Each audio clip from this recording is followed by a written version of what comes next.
saluran napas yang disebut bronkus tadi, bronkiolus, yang tadinya intak, bundar ini, kram. Nah, kita lihat budaya orang di sini ya, Dok. Ya. Kalau sesak nafas dikit, biasanya menghirup sesuatu inhaler kayak minyak angin, kayak ada efeknya nggak sih, Dok? Nggak ada.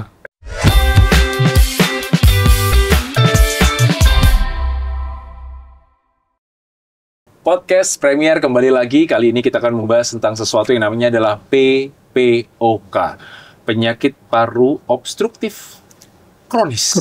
Aduh, di depan saya ada dokter senior yang sudah 35 tahun lebih kiprah di dunia paru-paru, Dr. Doni Irawan, spesialis paru. Dok, sehat, Dok? Sehat. Selamat pagi. Apa itu PPOK, Dok? Ya, PPOK singkatan dari penyakit paru obstruktif kronis. Jadi dari judulnya aja, kita sudah tahu sakitnya itu di paru. Ya. Tapi apa sakitnya itu? Disebut obstruktif tadi. Obstruktif itu adalah penyempitan atau pembuntuan dari saluran napas. Ya, saluran napas. Karena sebagian besar dari anatomi paru kita itu terdiri dari saluran napas. Saluran napas yang mengantarkan udara dari luar masuk ke dalam paru-paru sampai ke ujung-ujungnya. Dan ini penyakit sifatnya kronis. Kronis itu terus-menerus, ya bahkan dikatakan tidak bisa sembuh. Nah, penyebabnya kok bisa sampai terjadi PPOK ini kenapa, Dok? Nah, ini penyebabnya itu, ini kan penyakit di saluran napasnya. Nah, saluran napas ini yang mengalami gangguan. Kenapa kok bisa mengalami gangguan? Ya tentunya ada yang mengintervensi, ya, yang kita sebut dengan polusi udara. Polusi udara. Ya, polusi udara, infeksi, ya. Polusi udara itu yang terutama adalah rokok. Kalau di Indonesia ada, bahkan di dunia, penyakit paru obstruktif kronis ini penyebab utamanya ya, tapi bukan hanya ini ya, itu rokok. Itu paling besar ya, Dok? Iya, paling besar. Jadi sebagian besar penyebabnya rokok. Tapi tentunya tidak hanya itu. Bisa juga karena sebab-sebab lain. Bisa dikasih contoh, misalnya orang yang bekerja di lingkungan yang kurang bersih. Polusi udaranya banyak kayak pabrikan yang pabrikan, ya. Polusi udara di perkotaan, ya. Termasuk di Surabaya, Jakarta itu. Indeks keamanannya itu sangat rendah, ya. Nah, kalau ciri-cirinya orang kena PPOK apa sih, Dok? Nah, gejala utamanya terutama adalah sesak nafas. Kenapa bisa terjadi sesak? Ya, karena adanya yang tadi disebut obstruksi tadi. Obstruksi itu penyempitan sampai buntu, ya. Jadi kita punya saluran napas itu mulai dari trakea yang keras di tengah kita ini. Tenggorokan, ya, itu bercabang dua ke kiri ke kanan menjadi paru kiri paru kanan, ya. Setelah menjadi paru kiri paru kanan dia bercabang lagi, yang disebut bronkus tadi, bronkus utama kanan kiri, dia bercabang-cabang lagi.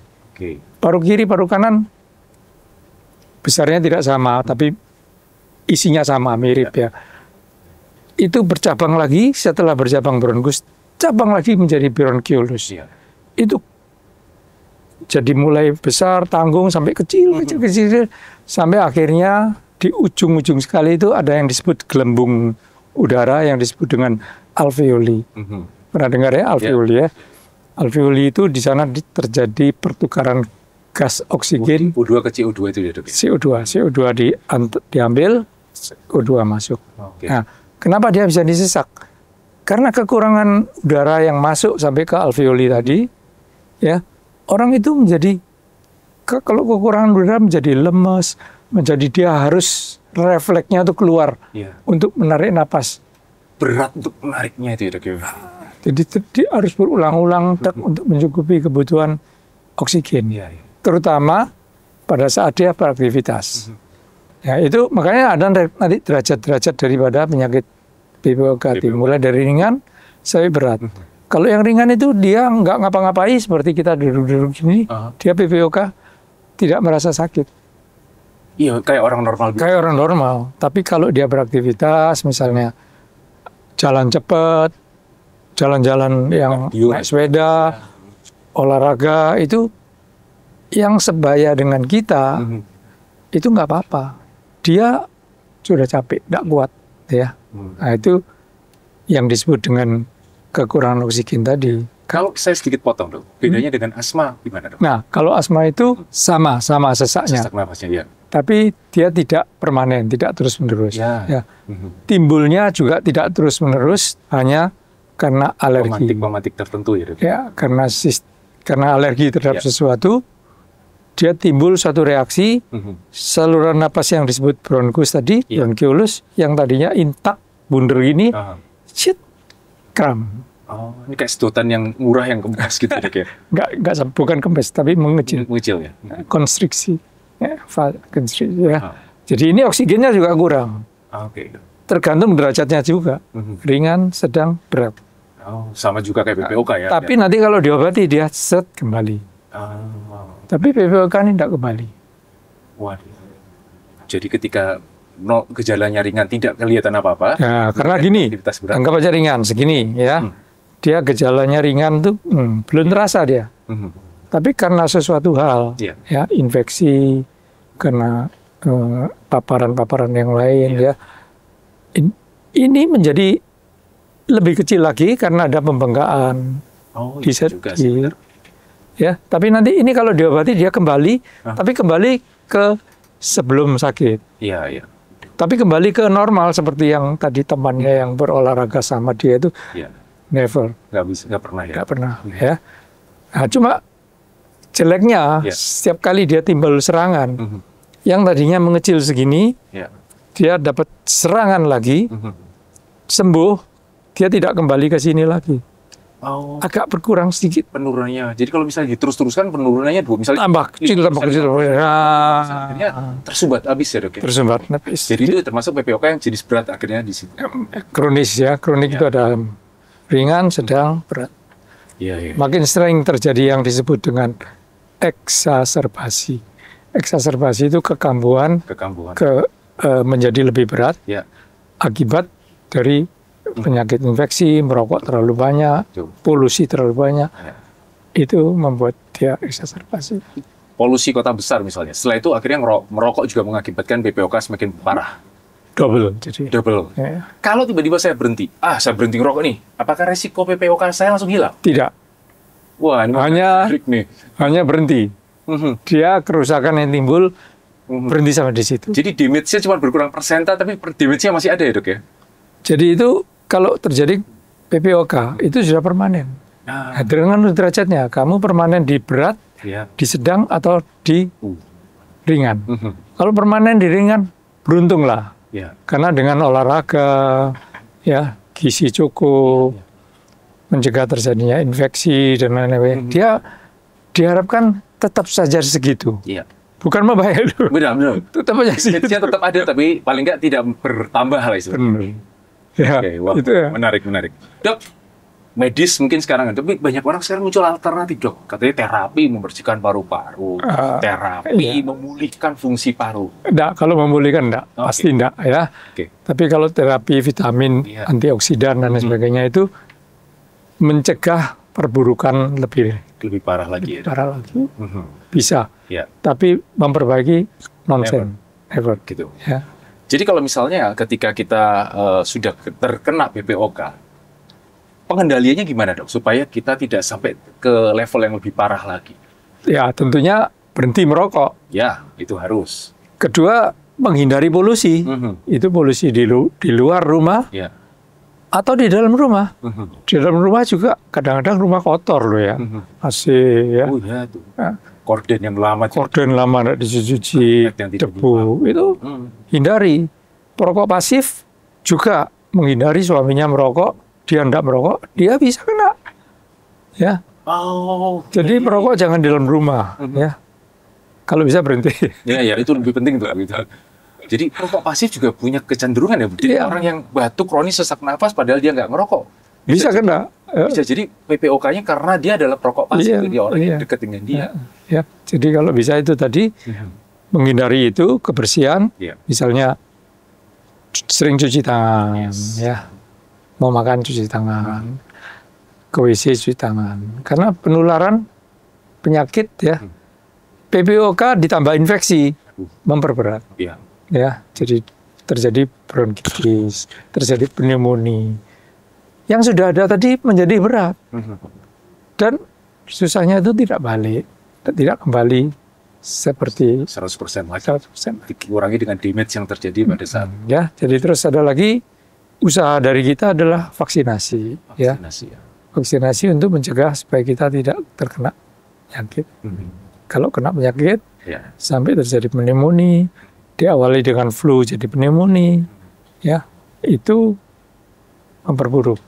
Ya, yang perlu juga dilakukan adalah olahraga. Olahraga itu penting. Olahraga tergantung dari tingkat sakitnya dia. Tapi waktu mungkin 30 menit per hari. Ya. Olahraga untuk meningkatkan otot-otot pernafasan dan otot-otot seluruh tubuh. Betul. Kalau pernah dengar sarkopenia ya. Itu otot-otot tubuh kita mengecil semua. Karena orang itu kena COPD, karena COPD nama lain ya. Chronic Obstructive Pulmonary Disease, nama lain dari PPOK. Ya, karena dia sekarang sudah malas sekali untuk bergerak. Karena dia bergerak sesak. Capek, lelah ya. Dia tidak bergerak lagi, dia cuma duduk, lihat TV, HP, makan dia. Akhirnya otot-ototnya mengecil semua. Ya. Makin membuat orang itu lemah. Ya, makin lemah, kekuatan napasnya juga turun juga napas ya. Nah, itu makan yang bergizi juga cukup. Ya, olahraga, makan bergizi, vaksinasi, menghindari polusi, itu utamanya. Itu konklusi kita. Konklusi. Nah, ini kalau misalnya kita lihat budaya orang di sini ya, Dok, ya, kalau sesak nafas dikit, biasanya menghirup sesuatu inhaler kayak minyak angin kayak, ada efeknya nggak sih, Dok? Tidak ada. Jadi itu hanya menegakkan sementara. Kalau dia alergi malah makin parah. Makin parah. Tidak. Tidak ada. Jadi kayu putih disedot. Betul. Hanya sensasi. Sensasi itu kan isis gitu ya. Jadi merasa seperti seger gitu ya. Betul. Makanya bilang, apakah ada efeknya ya? Dan tiap kali akhirnya kayak kecanduan. Tapi kalau obat ya semprot. Ada yang obat ya, kayak model asma gitu ya, Dok ya. Kalau di asma, PPOK juga sama, disemprot, disedot, itu melonggarkan yang tadi yang napas, mengurangi bengkaknya tadi. Sementara lumayan. Jadi kalau dia ada serangan akut, kronik, akut on kronik namanya ya, serangan akut pada saat dia sudah kronis. Itu bisa menolong kembali ke semula. Itu tadi kita mau mencoba membongkar banyak sekali istilahnya mitos yang mungkin juga tidak ada efeknya, cuman hanya untuk sensasi ya, Dok ya. Termasuk kadang-kadang ada orang kalau misalnya susah itu pakai uap air nih, air dididihkan terus uapnya dihirup, katanya bisa membuat. Itu uap betul, tapi ada obatnya. Oh, harus ada obatnya. Iya, ada obatnya. Jadi nebulizer namanya. Oh, baik. Ada alatnya, Anda perlu pakai. Kadang-kadang yang murah dong. Ini pakai tinggal diginiin aja. Pelembab aja. Itu cuma sekedar melembabkan dan tidak terlalu berpengaruh apa-apa. Iya, betul.